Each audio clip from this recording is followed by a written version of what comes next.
Once inside the house, it's time to put Phase 2 of the plan into action. He hands Pumpkin the phone. The first friend she has to call is some poetry-writing bitch who the man hates. She did have a new friend who wrote poetry.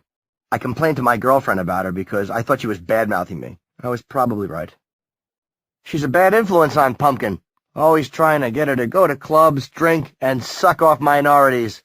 Pumpkin denies this, but the man knows. He may have been born at night, but he wasn't born last night. Besides, he's read her poetry, and it doesn't rhyme. If it don't rhyme, it ain't poetry, is what the man always says. After she makes her calls and cancels her plans, and unknowingly saves herself a punch in the tits, Pumpkin calls her parents. The man doesn't mind this, because Pumpkin's parents adore him. They always tell her if she stopped bellyaching and acted more like him, she'd be fine. This advice sits nicely with the man, thank you very much. After calling her folks, Pumpkin asks the man if he'd like to go to the bedroom. He grabs his blood-engorged pole through his sportabouts and says, "What do you think, stupid?" This masculine attitude never fails to get Pumpkin's baby-maker all nice and slippery, and she gleefully hustles into the room. "I'll be right in, Pumpkin. I gotta pinch a loaf," calls out the man. After depositing a couple of eggplant-sized logs into the crapper, he dollops a thumbful of Vaseline into his shit vent to ease the itching. Now he's ready for a little tonsil hockey and some ass sex. Once he's inside the room, Pumpkin jumps up to greet him. "Could Pumpkin have a hug first?" Truth be told, he'd rather hug her throat with a phone cord, but considering his need for that car, not to mention a little stinky on his hangdown, the man generously opens his arms. Stinky on his hangdown is actually an Otto and George line I stole. Give me a fucking break. I wrote this hoping my girlfriend would laugh and then blow me. I never dreamed I'd be publishing this stupid shit. As he's hugging her, he feels her head moving back and forth. "Ah, fuck, not this fucking shit," thinks the man. Pumpkin, while hugging the man, is slowly jogging in place, something she also does subconsciously when she's overly excited.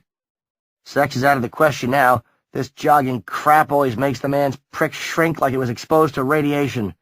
Sometimes when she's doing it, he steps on her foot really hard and pretends it was an accident. He decides to be nice, though. He doesn't need the hassle of beating her to get the car keys. The man says he's no longer in the mood and makes up some excuse about being on his period. Pumpkin, who makes up in the jugs what she lacks in the brains department, believes it. Besides, later on when she's asleep, he can always sniff her panties and jerk off into her makeup kit. Pumpkin sheepishly hands over the keys and pushes her forehead out for a little good-night kiss. The man ignores her head, pinches her titty, and heads out the door to take care of business. 20 minutes later, he's doing 90 on the turnpike with the windows up, enjoying the sour, meaty odor of his own farts. Now, the man's mind is organizing the night's events. First, he'll stop in Jersey City to sell the car. He's already worked out a deal to get $500 for it. Second, he'll take a cab to Lil Kinney's place to pay him the $400 he owes him. Lil Kinney's a parking garage chain in New York City. The logo is this dopey-looking caricature, so to annoy my girlfriend, I always said that it was me they modeled the Lil Kinney logo after, and you couldn't possibly hate me for saying this nearly as much as I hate myself for admitting it. These first two steps are the most important. After that, he'll probably call the police and say that two moolies stole his girlfriend's car. While he waits for the pigs, he'll use the $100 profit to buy some DVDs he's had his eye on. Next, he'll call Pumpkin, if he can do it without laughing, and have her pick him up in his car, go to the cop shop, make a statement, then go home and fuck her in the mouth. The man has about an hour and a half before he's scheduled to drop off the car, so he decides to pull into a rest area and make some calls on Pumpkin's cell phone. His mind begins to wander, though, to that night he lost the $400 to Lil Kinney.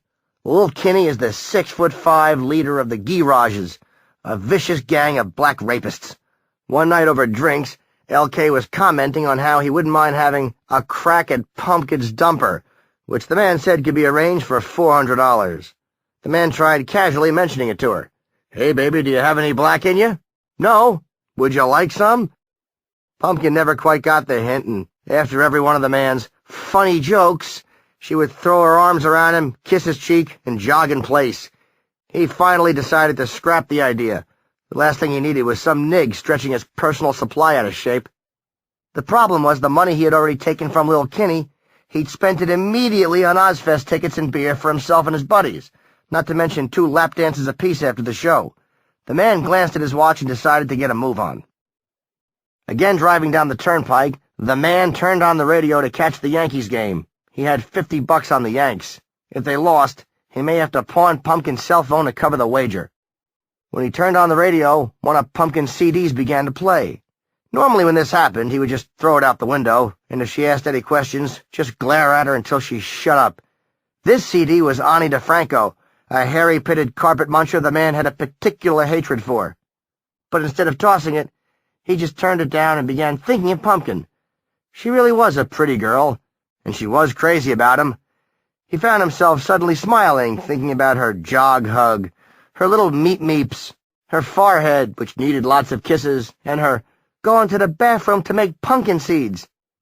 Out of nowhere, the man felt an overwhelming cloud of guilt, and he began to cry. He felt guilty about wanting to murder her for giggling at his dookie shoe, guilty for stealing money out of her purse, for putting itching powder in her tampons, guilty for calling her job anonymously and telling them that Pumpkin is a nigger lover. He wished he'd never stepped on her foot hard, ignored her stories, or made out with her father at that 4th of July party. The man suddenly wanted to hug and kiss Pumpkin, and he decided he was not going to sell her car or phone. He had $8,000 in the bank. He'd pay little Kenny with his own money. He turned off the turnpike to go to a bank machine. Caught up in his thoughts and his rush to make it home and turn over a new leaf with Pumpkin, he didn't see the approaching headlights of the 18-wheeler. The last thought he had before he died was, "I hope Pumpkin's hungry. We're going out for a fancy dinner as soon as I get home." Then looked up just in time to see the inside of his car illuminated and the beginning of the crash. The man bolted upright in his car, breathing heavily and sweating. He'd fallen asleep at the rest area. He looked at the dashboard. The lights were glowing, and he could faintly hear Ani DeFranco playing through the speakers. As he pulled out of the rest area, he again thought of Pumpkin, of her smile, of her trusting eyes when she looked at him. He also thought about her mouth, and how he was going to brutally fuck it when he got home. He thought of this as he took the dike out of the CD player, tossed her onto the highway, and gunned it back to 90. Little Kenny would be pissed if he was late with the money.